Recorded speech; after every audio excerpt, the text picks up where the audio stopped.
I'm Kevin Craven. I'm Brandon Alexander, and this is Vibeable, where we invite you to tune in and catch a vibe.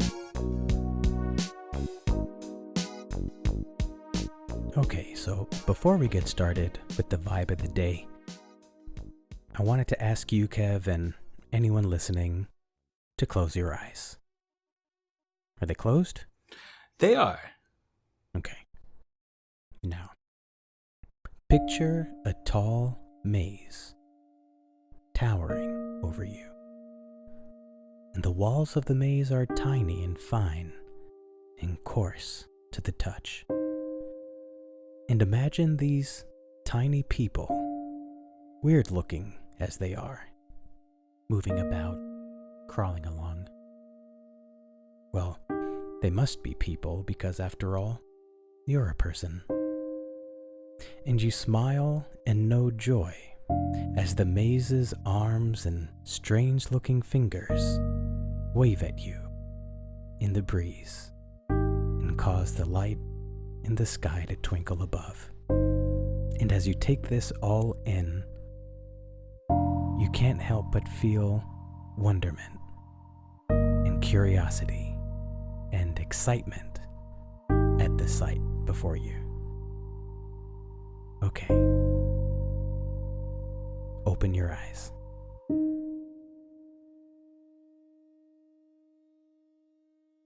First of all, does that conjure up any thoughts? I'm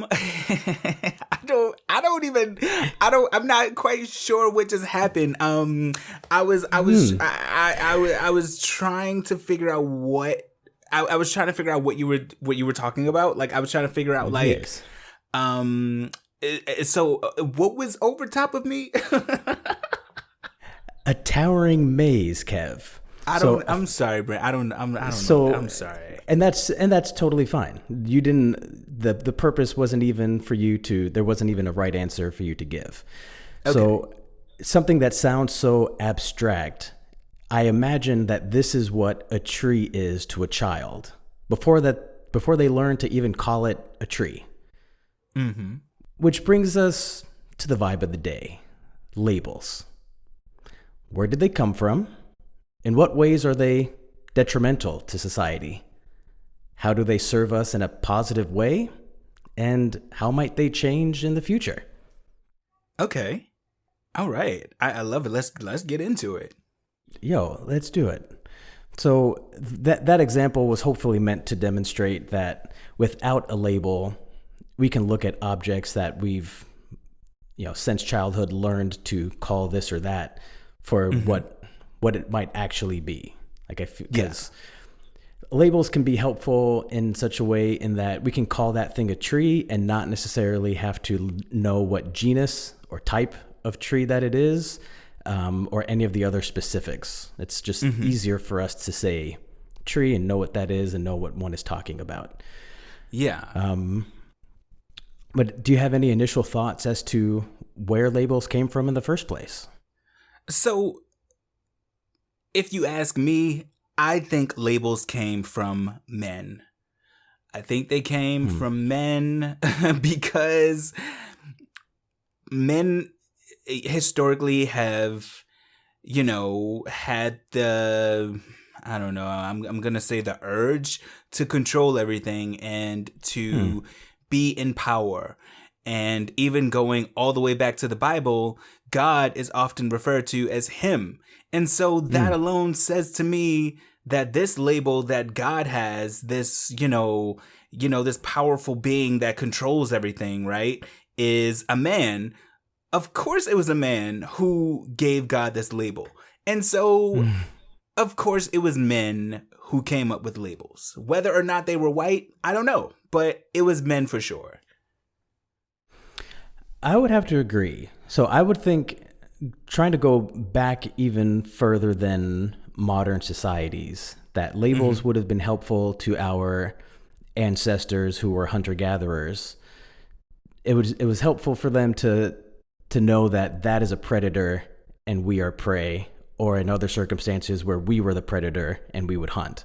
In a similar way, it was helpful in the wild to say that such a thing, whether it be an animal or a plant or an object, is harmful or poisonous. It was helpful to know to differentiate between these things and therefore label these things. Yeah. But if we're talking about perhaps more modern society, I thought of labels that defined the U.S. as a country, as a nation, and labels that have been around since before the inception of the U.S. as a country. And it took me back thinking about my history of film class in college to Birth of a Nation, which was a 1915 film.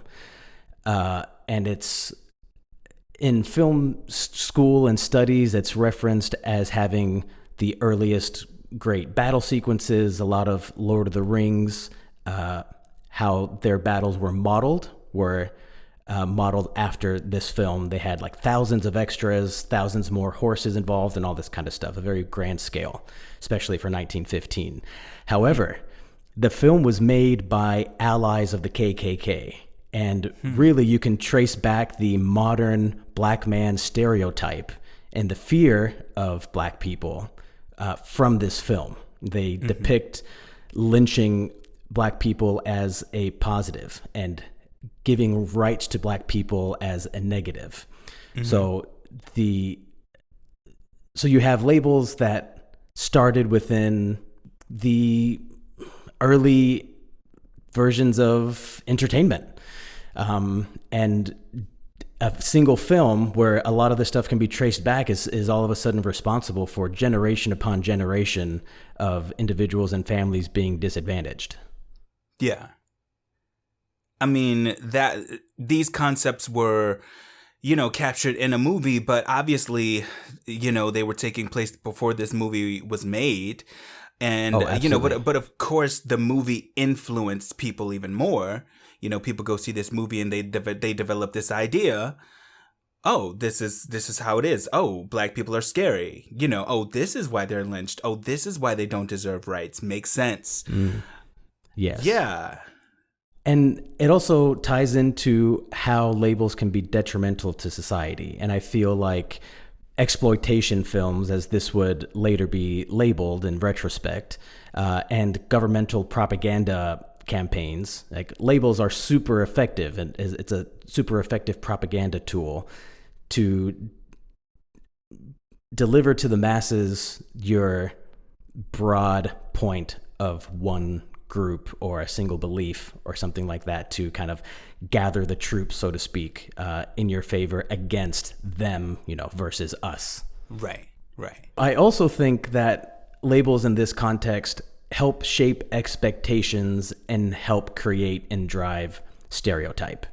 And we see that, unfortunately, it's been part of our history from the beginning, and it almost seems like there's a resurgence of that, whereas these examples of creating stereotypes may have been more prevalent elsewhere. You think of Nazi Germany, you think of just other countries, even ancient Egypt, but it is certainly more prevalent than ever in modern day, with the alt-right creating all sorts of stereotypes in broad strokes, not based in fact, but just the simple statements themselves, and how damaging and how it can incite riot, how it can incite hate against an entire group of people.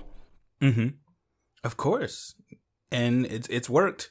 It worked in Germany, and it worked in 2016 when Trump was running.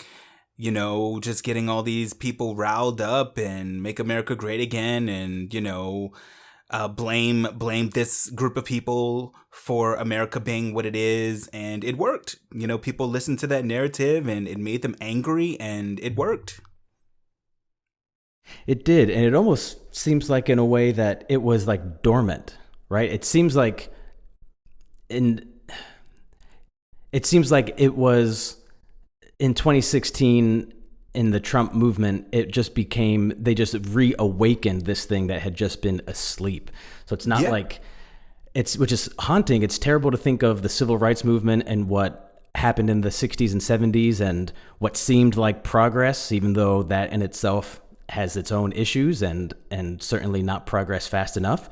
Right. But then it seems like all of that was bullshit anyway, and that all that progress was a lie. It was a guise. It was government and those in power giving us a bone, making us seem like we've made progress to kind of calm the anger for actual progress. And then in 2016, I feel like in a way a veil was pulled back to reveal like that this ugly truth really didn't go anywhere at all. Yeah, it's so true. It was so easily awakened because, it was dormant, as you said, for so long. People's opinions on race, and their racism, their internal racism, it was dormant. And it was kept, let's say, to a personal in-home opinion. And in 2016, Trump just awakened that shit, and it just made what black people say, like it gave races the right to be bold. Like it made white people really bold in their public opinions in regards to race. And yeah, you're right. For so long it was dormant, and then just this one person in power who played the game of labels, right? He knew how to manipulate the game of labels, and it worked to his advantage, and he was elected for it, and people drank the fucking Kool-Aid. It was just like what Hitler did. Hitler had a game plan, and it worked. He had a story as to why Jewish people were this and why they were that, and why they were inferior, and people drank the Kool-Aid and they believed it, and they were like, yes, this label, this group of people is this and that. They're inferior. He is right. And it worked. And there are so many people who voted for Trump who would never admit to the fact that he can be compared to Hitler based on all this dictatorship. But if you look at it, you got to admit that in many ways they're related. They are absolutely related. I forget the specifics by now, but there was even in the midst of his term as president, citations of the language that either Hitler would use in his propagandic speeches, as well as Stalin, just other dictators of the past. And it's it was like cut and paste of the same rhetoric, the same language that they were using. And yeah, I would agree that it's nearly impossible for a Trump supporter to argue against separating somehow racism with Trump's other political views. I feel like it stems from the most successful racist of our time, Yeah, and like that alone answers the question of how is it detrimental to society. And this is only talking about race. This isn't even talking about the other labels that have been placed on society. This is just talking about race and how it's been detrimental to society. So like getting into other different types of labels, it's absolutely detrimental. And like that was a great point, a great starter, I feel, for labels, the race thing, and the films that were created back in the day to give people these false illusions of certain types of people and certain groups of people to make it easier to label them. So I like that. And to talk about just the other labels that do exist, we can talk about labels that are around that do benefit society in some ways. So the examples that I could think of are like our legal system, city planning. Like New York is a city that doesn't work if the subway system and other ways of getting around don't have labels, right? Just the very naming of the trains, uptown versus downtown, all these kinds of things make existing in a city like this possible. Yeah. And even in the legal system, just you need to be able to specifically define defendant versus what's the plaintiff? What's the other one? Plaintiff. And it's useful to have these very specific definitions, but even that's just a very broad example of labels in the legal system. The way laws are written also need to define things very specifically. But this can also segue into ways that legally and terms and phrases that we do develop in law can be exploited and used to put other people, usually minorities, at a significant disadvantage. You can cite this in zoning practices. You can cite this in voter registration laws. You can cite this in all sorts of, in Roe v. Wade, like all these things that are detrimental to you and I and our families and our friends. It's this awful catch-22 of, yeah, you can imagine the disorder of a city without these simple labels, and perhaps a certain disorder to a degree of a society with laws that don't have these certain labels, but so unfortunate that when they are exploited, just how damaging they can be. Yeah, for sure. It's all part of a social construct, in my opinion. Like a social construct that is looking to control the overall narrative.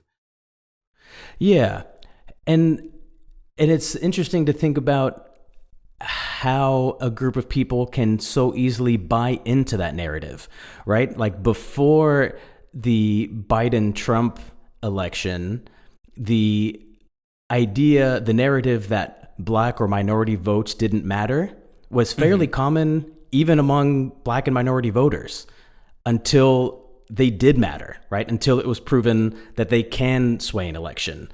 So it's interesting how even those who it disenfranchises can buy into an idea, and how great those moments are when they can realize that, they've been led to believe something that's simply not true.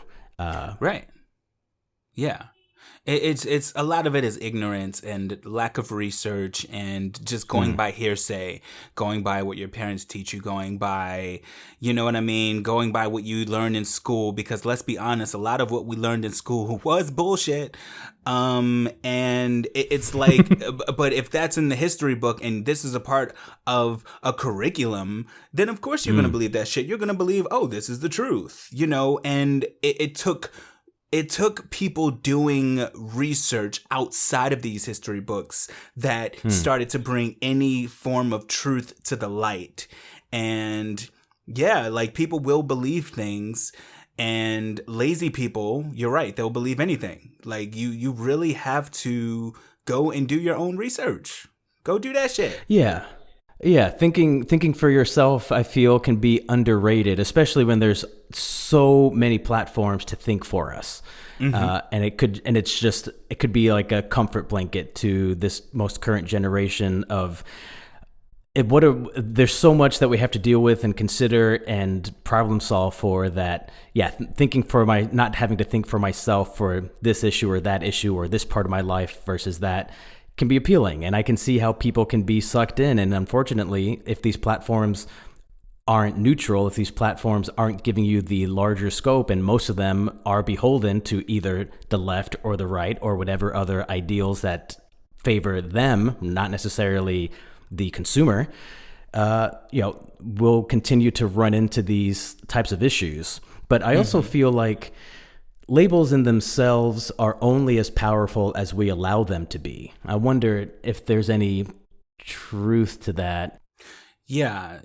I mean, me personally, I do think that really, I mean, not just labels, but since we're talking about labels, they are only as powerful as we allow them to be. Like, get into, like, I'll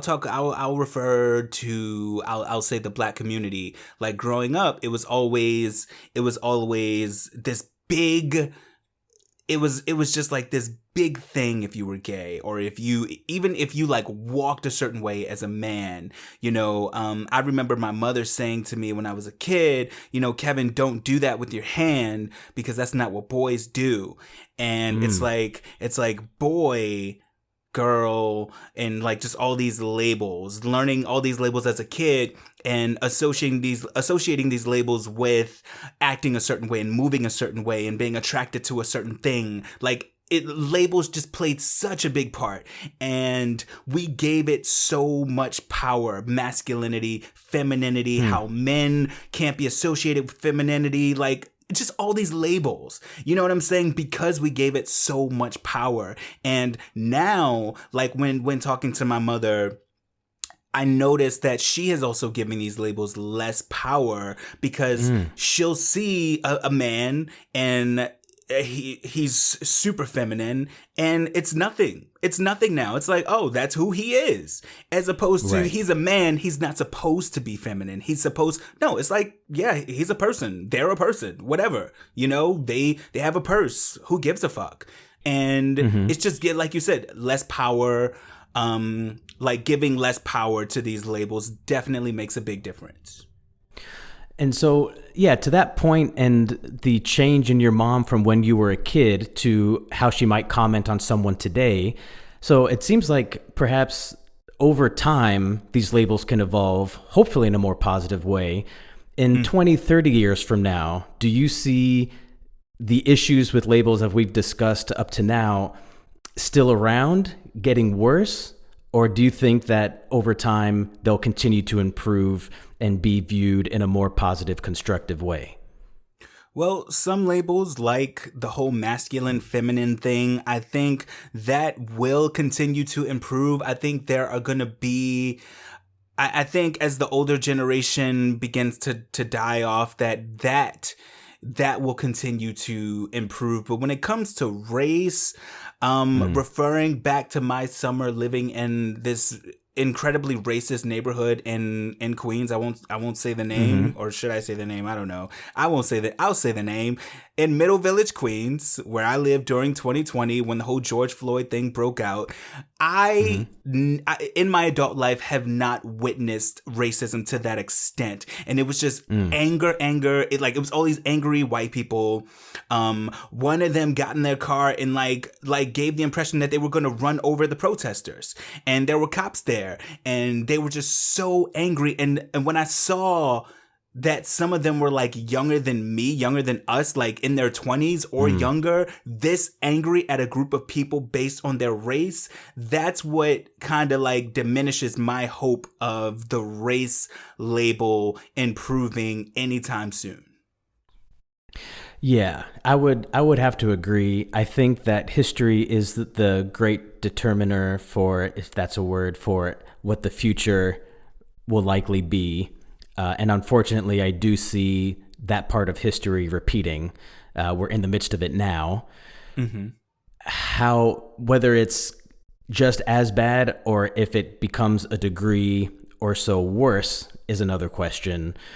And it seems like that's unavoidable. It seems like that might be an impossible hurdle to eliminate, but I think perhaps we can take steps to curb it, at least to some degree. And that now more than ever, we need to be consciously and effectively creating and using labels in a respectful way and in ways that don't promote these harmful stereotypes. Yeah, it's going to take some work. It's going to take some internal work for individuals that that a lot of people aren't willing to do. Like, first of all, you have to be able to identify that there is a problem, and a lot of these people don't see a problem with their actions and their behavior and their thoughts and their beliefs. You know, so it's going to take some time for sure. It's even in the gay community, which is often overlooked, the racism that takes place in the gay community. It's like, oh, well, I'm oppressed because I'm gay, but you also racist, girl, you're also racist. Like, you can be gay and racist. And that's also something that I feel is not talked about a lot. And so again, I think it's going to take some time. And I think to that point, if a way that we all might be able to help, at least in our own way, is to take a moment and perhaps look inward and consider the ways that labels affect our lives, affect us directly, and even the labels that we assign and believe and buy into, and how those can possibly negatively affect other people, even people in our immediate circles, our friends and family that we don't intend to offend or that we don't intend to upset. And I think looking inward and taking responsibility in that way and just actively wanting to change for the better at all times could help as well.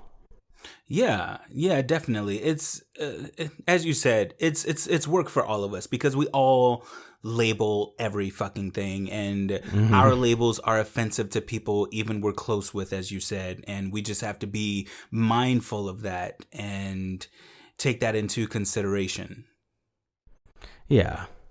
I think this has been a helpful exploration of a topic that might be uncomfortable at times, but I think diving into these uncomfortable moments is what progress needs. So I'm glad we got to cover some of these things. I hope it's opened up some ideas and inspired anyone who might be listening to move in a more positive direction.